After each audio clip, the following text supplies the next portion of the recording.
So welcome everybody, and thank you for joining us for today's live webinar. We have a pretty exciting session ahead where we'll deep dive into digital transformation and innovation with a particular focus on managed services within the technology and fintech center. So I'm very pleased to introduce our distinguished group of panelists.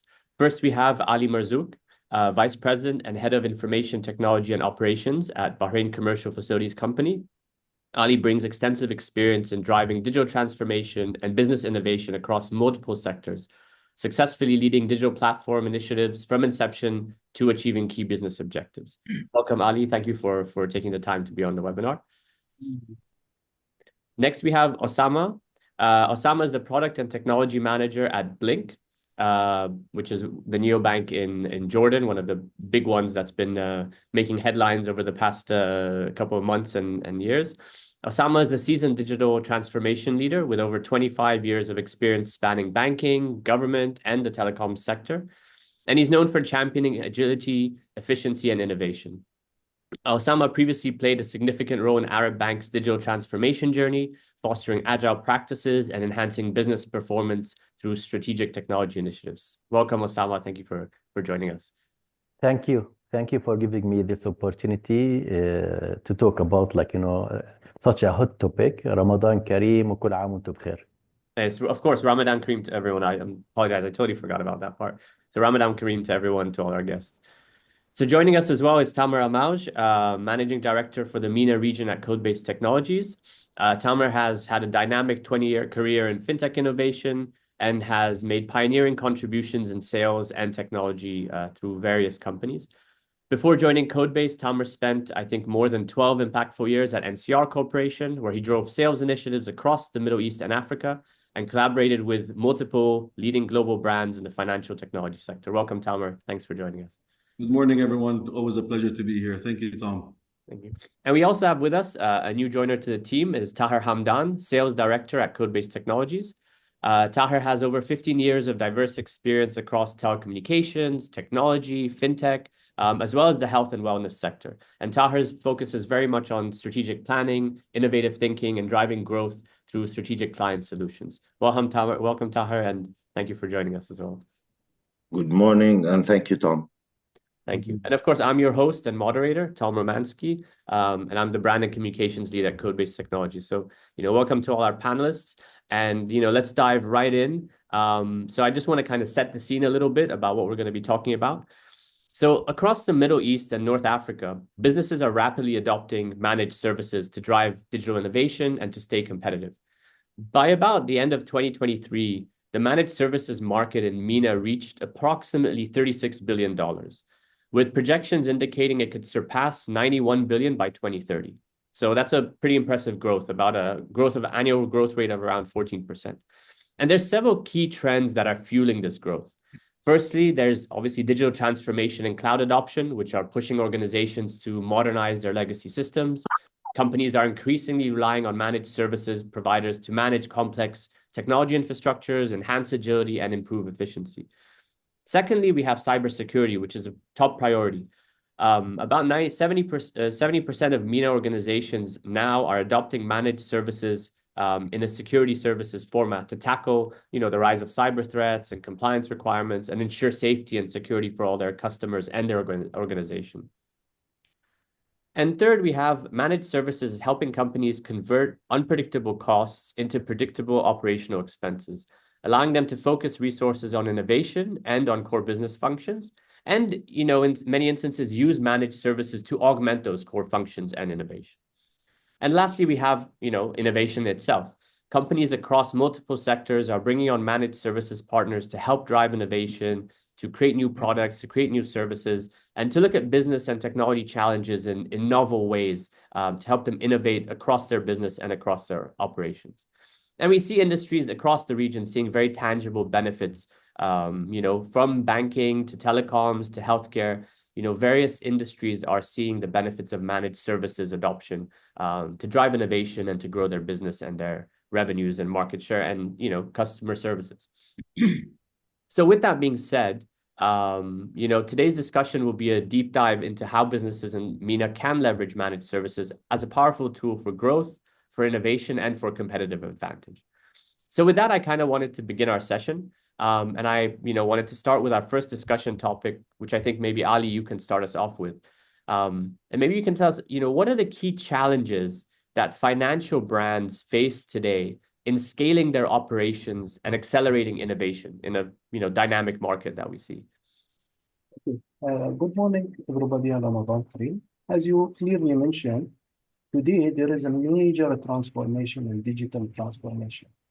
Today, people talking about digital journey, digital loans, digital onboarding, security issues. We have to speed up, okay, to add all this in our platform. There is a huge demand from the customer. Customer does not like now to come to branches to apply for loans or get a credit card. They want instant credit card. They want loans to be done through their mobiles. With the social media happening around the world, TikToks, Instagrams, people and young customers, their demand was totally around the mobile application. So this has created a lot of challenge for us. First, we have noticed that there is a new competitor in the market, digital banks, such as Ila Bank in Bahrain. This has put a huge pressure in everybody to have digital platforms, digital onboarding, customer experience. What Ila Bank has done, they created a digital loans, a digital account that can be opened in 2 minutes. So the first challenge that we face, there is a lot of competition. All the banks start putting their platforms. So we have to be in that areas. So we have launched Sahel application with the same concept, having loans in 5 minutes, having a digital onboarding, and satisfying customer requirements. One of the challenges that we face, and maybe a lot of banks has faced, we don't have the latest technology. Most of the system is legacy system. The second challenge is cost. Going for those platforms, all these changes in security and mobile application integration has a huge cost. The third issue, suddenly in IT department, you have to do 20 to 30 projects in 1 year. With the limited resources we have, it's difficult to achieve all this. That's why we try the managed services, which work very fine with us. And also in the same times, we noticed that with the digital platforms, there is a lot of cybersecurity attack. And we have to do a lot of monitoring, a lot of things. We have to bring the right resources. Those right resources is not cheap. The talent in those areas is very expensive. So the best solution was to utilize managed services. I think this is the most critical challenges we face. That's a very good point. I think it's a good outline that sort of kind of seems synonymous with what many organizations are kind of facing. Osama, from your side, I mean, hearing what Ali has said, is there anything else that you've seen that's maybe unique to your market or to your kind of institution in terms of, issues with scaling or challenges to innovation within your organization? I can't agree more. What Ali said, we are in the same industry as well, when we are in the same era. But before jumping to your question, let me highlight first that digital transformation is not just about technology. It's about people, processes, and culture. Unfortunately, I'm seeing banks and big names are investing heavily in technology and ignoring the people factor. I agree to a certain level that hiring high-tech talent is hard, okay? Everyone can agree with me on this, but retaining them is even harder, especially in financial institution like us. So the real challenge is not just hiring tech talent. It's keeping them engaged, motivated, and aligned with the organization long-term vision. The demand for high-tech professionals is massive, okay? Everyone knows that. And we as banks compete with fintech, big tech, startups that focus on agility, informal work cultures, and offer more flexibility, modern tech stacks, and even delicious snacks. In contrast, we come with the legacy systems, rigid structures, fixed mindset, and we struggle with heavy compliance, strict policies, and even silly things like dress codes. I remember in the waterfall era, if I can call this like our age like waterfall era, projects were built around available team capacity. We used to plan everything months in advance, or even sometimes like years in advance, to ensure we have the right skills and resources. But today, digital banking is like a race. Time to market is critical. As Ali highlighted in his elaboration, customers in banks nowadays expect instant onboarding, AI-powered chatbot, seamless digital lending, embedded finance. Banks currently cannot like afford to move slowly. Again, back to the point, finding and onboarding high-tech resources takes time. And by the time we do, competitors may have already launched new services and features. Let's say a competitor launches a fully digital credit card application in weeks. If our bank takes months to build a similar journey, due to our resource constraints, we are already behind. Also, it's not only about like launching a service, okay? As we need like, after launching, okay, let's say there is a plenty of tasks to do. We have like, constant monitoring, iteration, and fine tuning based on the customer behavior.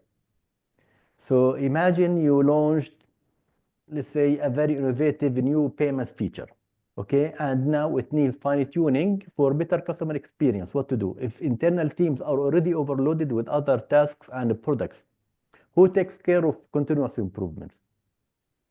So one critical fact to consider as well, that modern digital journey require a mix of UX designers, API developers, cloud engineers, security expert, data scientist, DevOps specialist, name it, okay? So with limited internal resources, even small iterations and small like feature can take longer than expected. So how to bridge talent gaps, how to access on-demand expertise, how to scale up or down as needed and based on the market. I do believe with the right managed services, banks can move from months to weeks in rolling out new features and allow in-house teams to focus on core innovation and differentiation rather than maintenance-heavy tasks. I hope I answered your question, Tom, here. No, I think that was perfect. That was really insightful, and it was interesting. I'll loop back to that because it'll be interesting to know also how, let's say, the implementation of managed services has maybe changed how you also approach innovation and how you promote or how you approach product development. As you said, does the in-house team, for instance, build new features? Managed services does the continuous improvement, or is it a kind of a mix of the two? But I think I'll circle back to that because I think this is a nice segue to a question to Tamer. We've heard kind of the challenges that organizations like Osama's and Ali's are facing, and in tackling innovation and obviously competition from fast-moving neobanks or whether it's fintechs or etc. So how does maybe you can tell us, how does managed services as a model ensure flexibility and scalability for projects and companies, and how does it ultimately, I guess, help drive innovation? Maybe you can give us a bit more info on that. Of course, Tom, touching upon Ali's points and of course Osama's. We can start with basically flexibility, and as you said, how to scale, and from a scaling perspective. So one of the biggest challenges that we look at is from a business face today is just keeping up with the changing market conditions. And what does that mean? Whether it's scaling up operations to meet demand, or optimizing resources to improve efficiency in general. So managed services will be able to help and address this by allowing maybe companies to dynamically adjust the resources based on each project requirement in general, right? So a perfect example of that would be growing the managed services market. If we focus and look at Saudi Arabia, for example, which is projected to expand maybe up to close to $1 billion,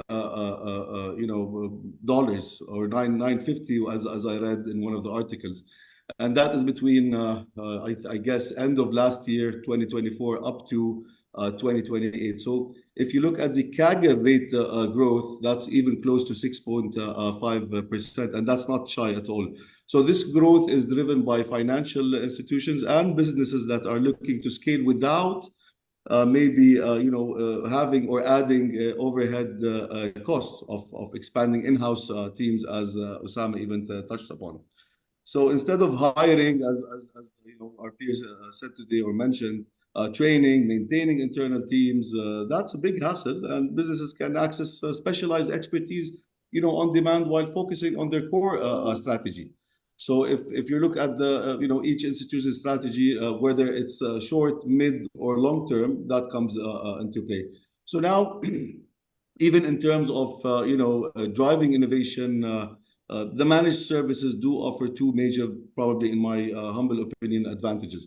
So faster to access advanced technologies, that's one. So companies that leverage on managed services can immediately integrate cutting edge technologies like AI, for example, cloud computing, cybersecurity, and you mentioned that Tom, solutions in general, without the long lead times of in-house development, that times of the essence these days. So this particularly is critical in this part of the world, in the MENA region, if we focus into that, where AI and cloud adoption are among the fastest growing trends, as we've seen the past 3 to 4 years, and that helps businesses enhance efficiency and improve their customer experience.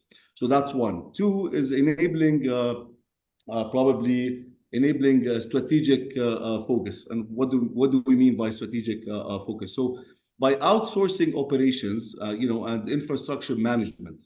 So that angle, companies can free up the internal resources and be able to focus on high impact initiatives if they have it as they go along. So instead of dealing with day-to-day issues and all that, all the hurdles that come with that, team can, concentrate on developing new products, enhancing customer experience, and that's key, and expanding into new markets.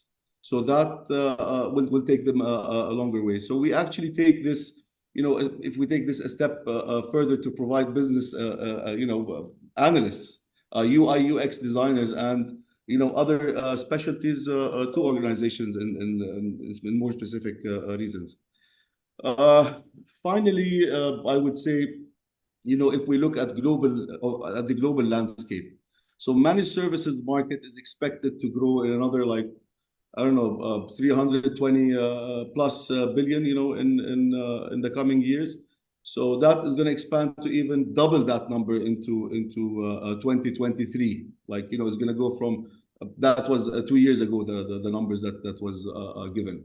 So with a CAGR of close to 7%, that's even higher.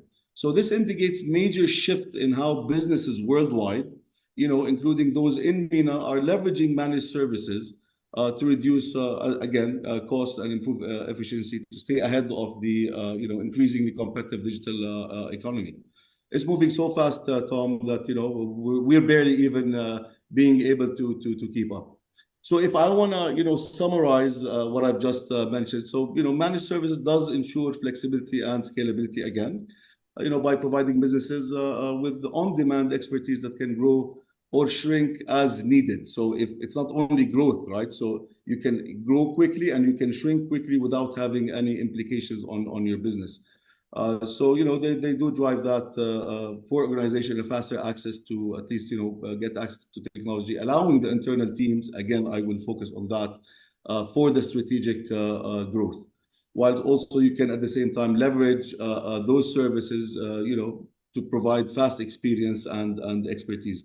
And maybe this is why we're seeing a surge, or maybe a big surge in demand for those types of services in the MENA, to be more specific, especially in the financial services arena. Agility and innovation are key to stay ahead of the curve. Exciting times ahead, and we're taking big part of helping institutions by leveraging on these kind of services and expertise being provided. So I hope I was able to touch, upon that. No, that was great. I think that was very informative. And I think what I'm hearing from, a lot of the kind of answers to things is agility is really the key aspect, right? I mean, managed services enables that agility for an organization to, as you said, whether it's scaling up or it's scaling down, it's kind of making operational expenses a bit more efficient. It's making a company more nimble and able to kind of adjust and pivot as it requires.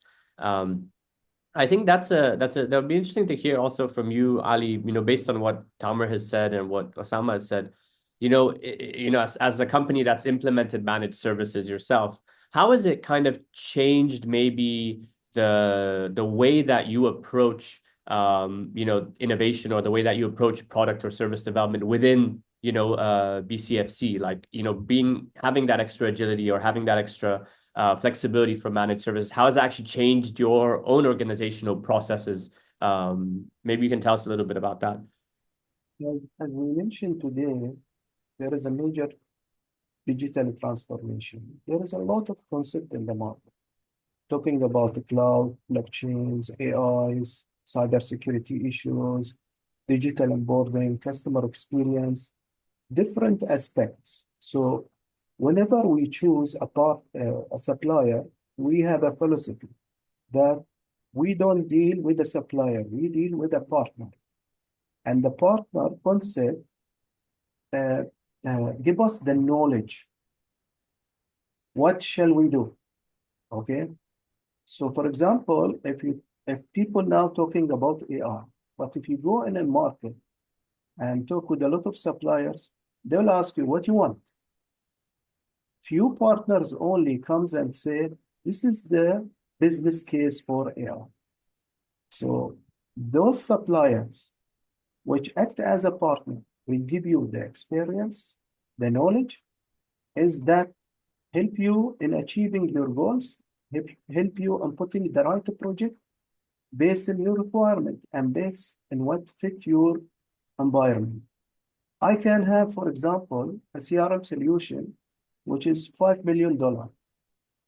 Actually I need this $5 million to have it in my environment?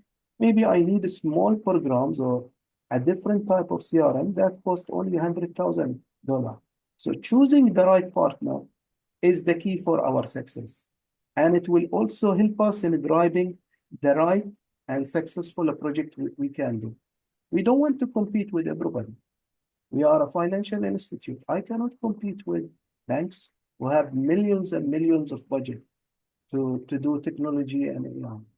I have to satisfy my business requirement. I have to satisfy my customers. My customer have different type of requirement and demand than those people in the banks. So choosing the right partner and the right managed services help me in choosing the right project, right strategy. Correct. Okay, no, that's a good answer. Good. So, Taher, I'd like to pose a question to you, because sorry, haven't given you a chance to kind of give your opinions yet. And I have a kind of an interesting question, because people sometimes, I think, get confused maybe by some of the different models you have, because obviously you have managed services, but then you have something like, for instance, staff augmentation as well, right? Which is obviously quite a similar, let's say, objective, but a different model of delivery and different kind of benefits and things. So maybe you can tell us a little bit about, like, what's the unique benefit specifically of managed services for a company, and like how do these actually differ maybe from staff augmentation, right? Thank you again, Tom. Managed services and staff augmentation both provide valuable support, but they serve very different purposes, especially in the financial sector and within the MENA region. Let's start with managed services. This model allows a business to outsource an entire function, such as IT operations, cybersecurity, or digital banking services, to a specialized provider. The managed services provider take a full responsibility for delivering the service based on an agreed performance level, freeing up the organization to focus on its core business. One of the biggest advantages of managed services is access to specialized expertise. So instead of hiring and training an in-house team, companies leverage a full suite of experts with a deep industry knowledge and experience. That's a game changer for innovation and customer experience.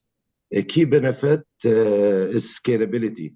With managed services, financial institutions can scale up or down quickly without the complexities of hiring, training, or managing additional staff. Also, cost efficiency is another major factor. A study found that businesses using managed services can reduce IT and innovation cost by up to 24% comparing to maintaining in-house team. So that's because they shift from a fixed model where they have to hire and train a predictable subscription model with a clear return on investment. With staff augmentation, you are essentially hiring an external talent on a temporary basis to fill skill gaps within the organization.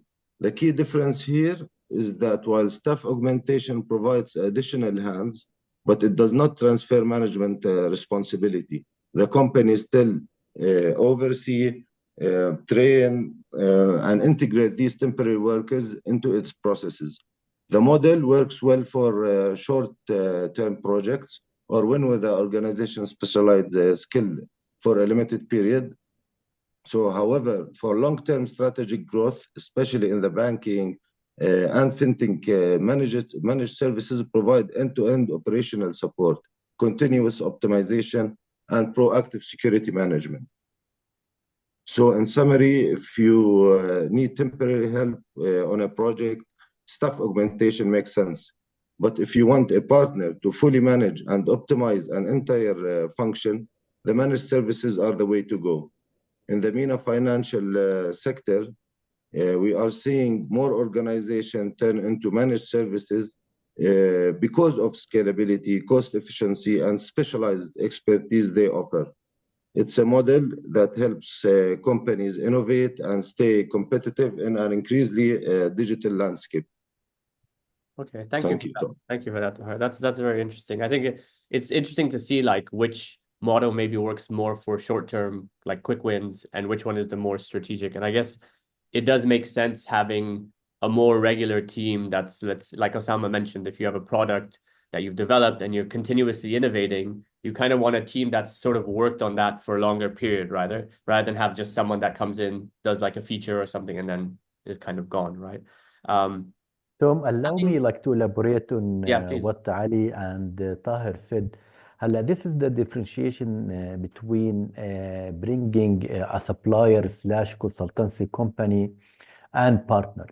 Usually consultancy companies comes with a very horizontal knowledge, as well kind of marketing knowledge, if I can call it like that. While the actual partners comes with hands-on experience, with a practical experience. Those partners who have implemented the same solution in many sites across all industries, okay? So they bring with them the knowledge, okay? Business use cases, as well the materialization and monetization of that service. So they we can call it like a fully fledged support rather than having this horizontal and marketing experience. In addition to that, هلا I myself, okay, I have been like in a couple of organizations in the past 10 years during the digital era. We like, the first thing when we like had those meetings, we said, okay, we should like, establish a kind of like knowledge base. Okay, and we start honestly paying too much attention and effort, like, to keep like, this like knowledge base up to date with all of our experience, with all of our struggles and workarounds, how do we solve things.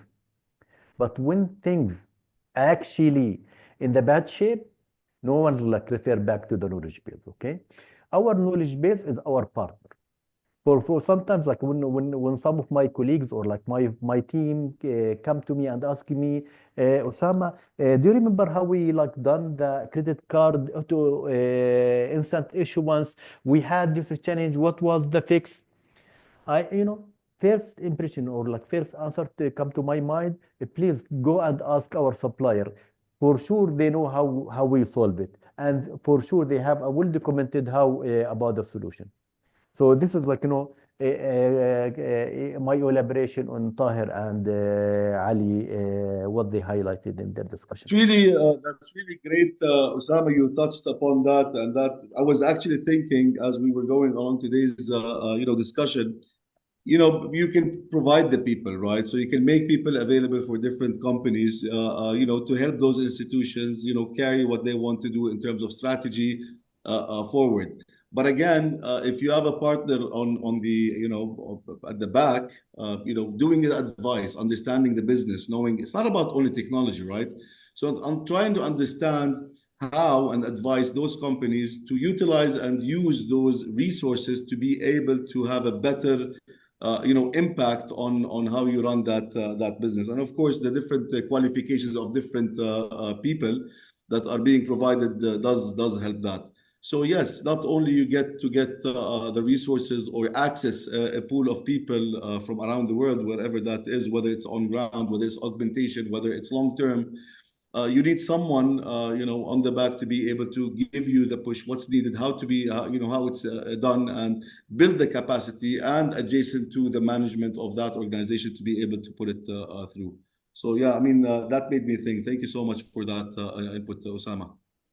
I think that's a good point. A good point from both of you. And I think it's interesting that you mentioned that, Osama, that like, people collect all the knowledge and the learnings and experience, but then when actually something goes wrong or there's an emergency, it's kind of like that's all sort of thrown out, and it's, you kind of just have to kind of address the immediate thing, So it's kind of like you can plan everything, but sometimes the plans never, don't go according to how you want it.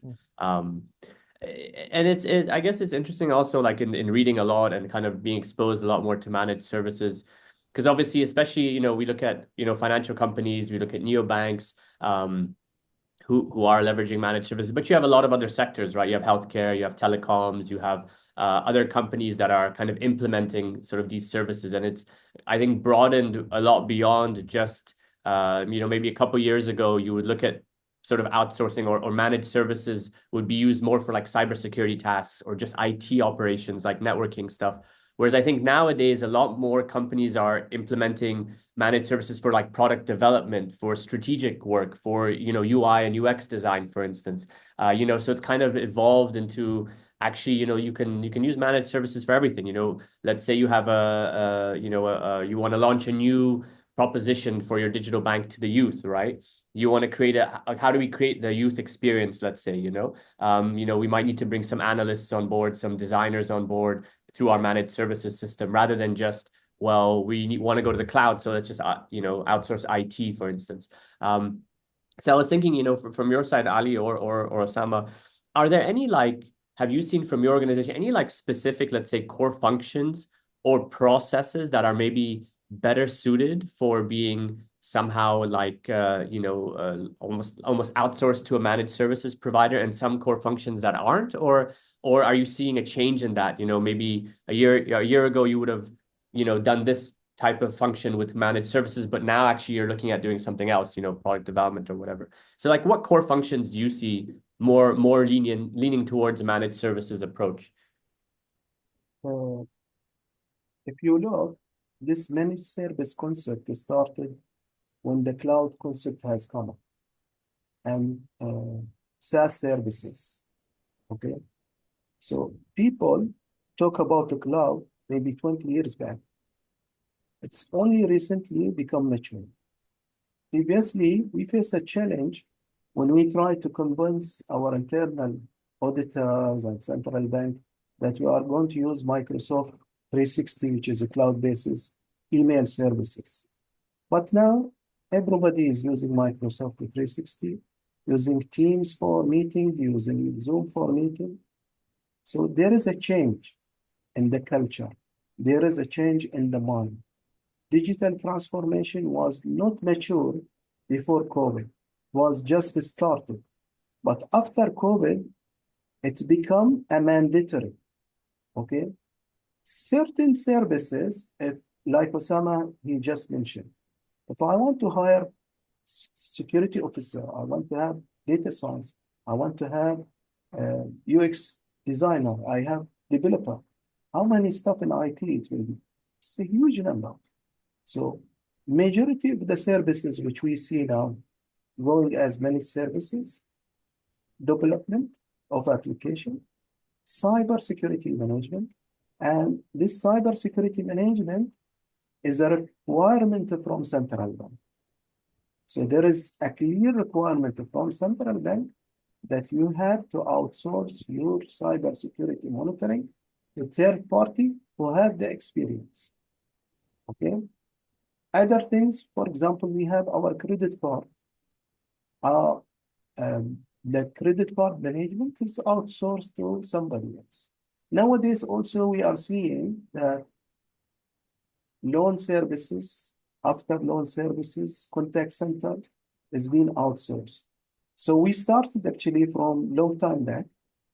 We have our contact center outsources. We have security monitoring outsourced. Credit card management is outsourced. We are thinking about some business area that we can outsource and doesn't have any issue with central. So there is a lot of things that we can do with it through managed services. Okay. هلا Osama, yeah, maybe you can add to that. yeah يعني at the end of the day digital transformation, as everyone like agree on this like a webinar, is about speed. Okay, so digital transformation is about speed, about agility and expertise. Okay, so I'm talking about like myself as a bank. Okay, we have the vision. Okay, but talent gaps, resource limitations, internal complexities can slow down progress for sure. So while hiring remains important, the key to grow, okay, is combining the strength of in-house talent with the flexibility of managed service. So this like hybrid model allows bank to remain competitive in an industry that's evolving faster than ever. So the answer to your question, Tom, briefly is like, creating such a hybrid model, okay, where you have like the core team who's like can run the show, okay, and having a partner who can scale up and speed up the progress as well, like delivering the features to the market. Also, Osama, I think one important aspect is you said you mentioned speed and agility. Yes, all that, but also when you're taking the service, the service and having the people on board will push the institution to go fast, right? So you can't wait and say, this goes for next week or the week after, as we used to see in the past, with people being, on board with, certain employees and so on and so forth. So, you have a monthly bill to fulfill. That's going to hit you at the end of the month. If you have a plan and you want to execute that plan, just having that, managed services being there on board will push you and the people to keep being agile, go fast, whether it's on sprint base or whatever the methodology is in each organization. And Tom, going back also to one point you mentioned, just outside the arena of the financial sector, yes, it goes into insurance, goes into hospitality, any place or any organization that wants to digitize, wants to be agile, wants to be fast. Of course, that kind of service can be made available for such organization. Oil and gas, for example, is another arena that we've been looking at in general as well. Yeah, I think that's a very good point, Tamer, which you mentioned. I mean, I guess banks are kind of more famous or marketed to use this, but anyone can do it, right? I mean, everything is nowadays a digital product in some way, right? I mean, you see telecoms providers like, I mean, STC have, payment systems and super apps and wallets. So those are obviously, needed a UI developer, needed a designer, needed an analyst, and that is all, can be done through, as we said, managed services, right? And yeah, even Tom, if you look at the financial institutions that are usually ahead of the curve when it comes to technology, and if these folks, they have old legacy system, look at the other industries, right? So I'm sure it's across the board. So whether you want to focus on, bringing the technology up to speed, and that takes time, energy, money, and then at the same time, you need the people to be able to do that. So yeah, this shift has been making sense across the board. Yeah. Okay, I'll ask the one final question and then we'll give a few minutes for Q&A. Maybe this one, Ali or Osama, both of you can kind of jump in. So if you were, let's say, if you were to give advice to any financial institution or any company that's kind of considering implementing managed services but hasn't, what are, let's say, maybe the top things or top few things you would say they need to consider before they actually implement managed services? Any challenges or any things, anything to look for in, let's say, whether it's a partner or their own strategies, so any advice for other companies looking to implement managed services? The most important things is you have to choose the right partner, the right companies. Do a reference call with their customers, because there is a lot of people comes and say we have managed services, we can do XYZ, okay? But when you dig in and find the references, it's all failed, okay? So choosing the right partner is the key in the process. You have also a partner that take care of compliance and security aspect, because there is a requirement from internally and from central bank that especially outsourcing a services has to go and approved by compliance security, data security, security of the platforms, sharing information, if he's accessing your data or not. If he will have access to your customer, to your data, you have to make sure that he don't utilize it for somebody else, okay? And one of the key things also, you have a clear agreement with him, with a clear SLA, because why you have outsourced the services to him? To get rid of service interruption. And to do things, as Osama mentioned, time to market is the key. So if you want to have, for example, a development or a mobile application, it has to be developed within certain times. So SLA is the key in this process. That's a good point, Ali. Yeah. Thank you, Ali. You answered it all. Yeah, I have nothing like to add. Rather than honestly, I don't believe with let's say if I can call it fully outsourced or like fully managed service. I always believe that you should invest in your in-house talent, okay, and mix them in a hybrid model with the right partner with you have to take your time when you're choosing the partner who has the experience, the practical experience, who have done the job earlier. Yani. You don't bring someone to test some things at you. You bring someone, bring a partner with experience, with the resources, with the business cases, who know how to do things. Okay. Tried and tested. Yeah, correct. Yeah, I agree.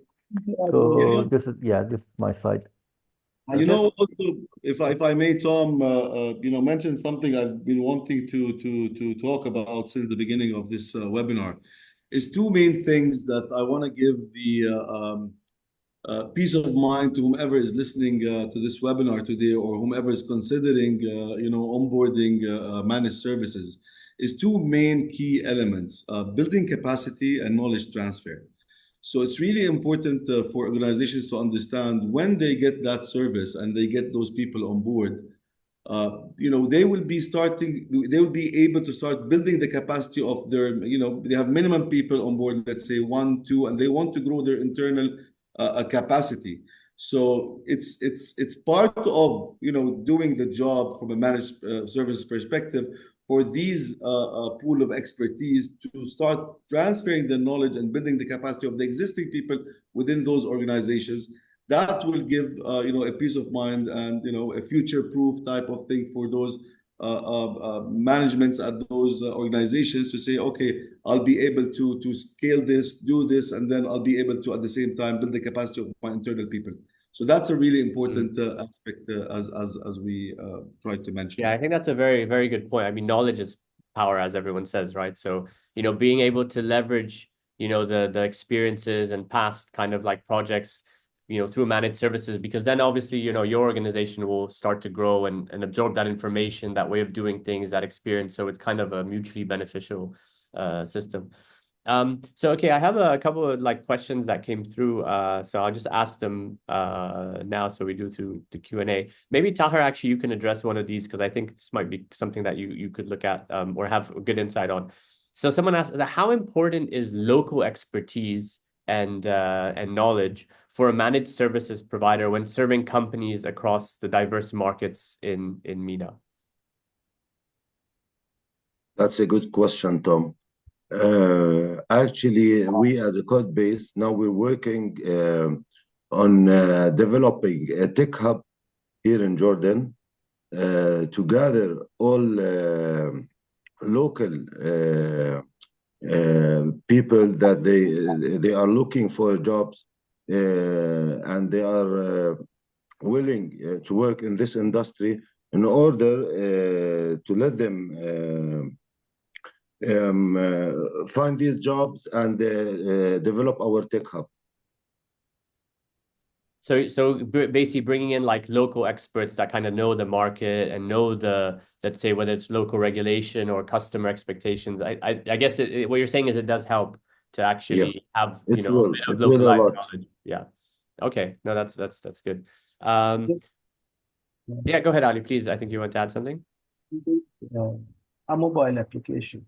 You need a person who has done the integration before, because locally we have a lot of integration with payment gateways, with central bank, and who knows what requirement from central bank, other best practice. So if you have somebody who has done this before, this is added value, but it's not necessary. It is an app. Yeah, it can help, but it's not necessarily going to hurt, but it can speed things up for sure. Maybe you can find a partner who's outside, who have very good experience, but he don't have local experience. He can do better job than the other one. Yeah, that's a fair point. That's a fair point. Okay, there's another question that came through from the audience. And is, do you think using AI, so artificial intelligence in digital transformation as a form of technology, could actually have some negative effects on the output of companies, contrary to the expectations of improving business or customers? So maybe it's not necessarily a strictly managed services company, but we could say maybe using AI in managed services. So could it actually have a negative impact on improving your business or customer experience? I think, Tom, anything that is misused in life in general will have a negative impact. So, AI, if it goes into medicine, for example, that's great for humanity and has a bigger impact, right? So if you use it in, not in the right way, right capacity, of course, the outcome is not going to be as good. So, it depends on that. Yeah. I don't know if هلا Thank you, Tamer. But AI is not like an option anymore. خلاص يعني this is part of our life. We have, to deal with it and we have, as a community, we have to start regulating the AI, if I can say that. We have to do some, borders or between us and the AI, but at the end, it's not an option. They are living with us. Today we are living with let's say machine AI. Tomorrow you don't know what will happen, but we are a human and we should adapt to the new scenarios nowadays. Yeah, I think that's a very insightful and important actually topic to have, right? Because as you said, Osama, AI is here. It's not like you can put the genie back in the bottle, so to speak, as they say. So, but we have to kind of find some way to manage that sort of, I guess, relationship, because things move really quickly, right? I mean, you never know in 2 years down the line what the world will look like, what form AI might take. So, having some kind of, whether it's regulation or as you said, borders, it might be prudent, right? It might be useful and preventing whether it's, issues with business or issues in whether it's society or countries or whatnot, because as you said, AI is here to stay, right? So we cannot live without AI nowadays, honestly. yeah, that's true. That's true. Yeah, but a small thing, AI will not replace resources. Yeah. At the end, you need these resources that they have the knowledge how to deal with AI. Yeah, that's a yeah, good point. yeah, as we said, having the managed service doesn't mean that you're gonna fire your employees, okay? Both of them should be working as a hybrid model, in a hybrid model to deliver Exactly. the core values. Correct. And building, you're using them to build your capacity and your people's capacity and Yeah. do the knowledge transfer. And I think AI in general will push humanity to do better, and step up their game in life and how to understand how, because what comes with AI is like speed of light stuff. It's going to be very fast moving forward. So for us to be able to ride on that wave, we need to keep up with what's happening.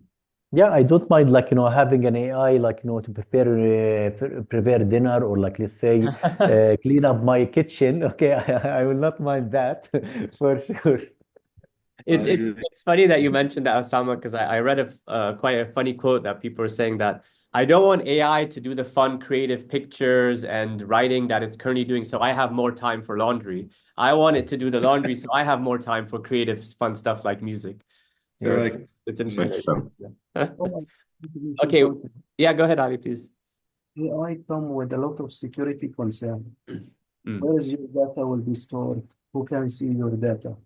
And till now, what you have to do with AI, you have to give it some times to get matured and learn. Because this is just experimental. AI is giving you an answer or things which is not 100% right. So utilize AI, but put those 2 points in your mind. Security aspect and the correctness. You have to give you time to learn before you utilize it directly with the customer. Test it. Test it Yeah, for that's a very good And point. as Osama rightfully said, it has to be regulated and monitored, right? So usually technology comes before regulation, but for us to be able to monitor this, and regulate it, it has to be done that way. No other way will otherwise, it will go south. No, thank you. Let me give you the story. When I was childhood, everyone in the class brought the calculator. This magic, this evil magic calculator. And my parents never allowed me to buy one. Okay, so but nowadays everyone uses calculator. Okay, so you have to adapt. Okay, to the new technology. Shouldn't push back, but as Tamer said, with the regulation, with some let's say instructions and guidelines. Yeah, no, definitely. So I have one more question to ask, and then we can finish up. So this one, I think maybe Tamer, you could actually help us address this one. So someone's asking, so from your experience, what's a common myth or misconception that leaders in MENA have about outsourcing to managed services, and what's the reality? So what's I don't know, a common myth or a misconception that people have about outsourcing to managed services? That's a really, really good question. I thank whomever had asked that. I think anyone in any organization will think that they have the capacity, they have the people, we can do it in-house. Why should we, outsource it? It's a defensive type of human thing. I would think the same way, right? And sometimes we don't look at in-house cost, and this is an important aspect. So usually, let's say, and I'll give an example. If we go and say, okay, let's do and build this neobank. So, okay, you look at the front end, this is going to cost you an X amount of money. But once you bring it, you're going to have to look inside your house and see how you're going to be able to carry this bank forward. Same thing. If I want to get the people and pay X amount of money for those managed services, headcount, for example, whatever that is, and then, what do I have to offer, and do my people, the cost that I carry internally with people, if I get them on board from a time perspective, time consuming, finding the right resources, training them, paying certain, taxes. Each country has its own thing. So all that in comparison to management. Management has a strategy. Strategy is, I want to do 1, 2, 3 in this amount, timeline, to be able to have an ROI on that. And I think, Ali, we had that discussion with Bahrain Credit, where, the management wanted to shift and, make in 3 years to reach a certain place financially, customer base, cards, and all that, right? So today, and I was so proud to see early this year, or I think end of last year, the numbers of Bahrain Credit within a period of 3 years, where they have gone. And I think it was a surplus for you for the first time, Ali, correct? And that's a live example of a customer that had gone and had chosen to do managed services versus in-house. Whereas Ali and his team, they have amazing people on board. They have the expertise that can carry any project. But I think they were smart enough to identify the time factor and the management. So they crunched the gap between the people on board and the management's vision to reach where they wanted to be in a short period of time. So I think what you're saying is managed service doesn't mean people losing jobs, people getting kicked out, people being replaced. It's augmenting and enabling people actually to. If you know what to do, if you have to have a plan, Tom. I can't just sit there and say, you know what, give me managed service and I'll be able to run it. It doesn't work that way. It has to be a collective effort internally with each organization. There's a strategy, there's a direction. So the last thing would be, let's say I'm missing the human element to be able to carry this strategy forward, right? So companies as such will come in, will say, this is the advisor, what you need. Then we will, work simultaneously together, hand by hand, to achieve that. Okay, perfect. That's great. So I think unless there's anything else anyone wants to add or highlight to end our discussion, I think we can close off. We're just at 5 o'clock now, so just in the interest of time, I think we can conclude with that. I thank you everyone for the productive discussion and all your insights, and of course your time. And hopefully we'll see you again soon on an upcoming webinar. Thank you, Tom, and thank you, Thank you, everyone. Tom. Ali, Taher, this has been amazing. Thank you, Osama. Thank My you, Ali. pleasure. Thank you very much. Thank you all. Thank you, guys. Bye. All right. Have a fantastic day, everyone. Thank you so You much. too. Bye. Thank you. Pleasure. Thank you.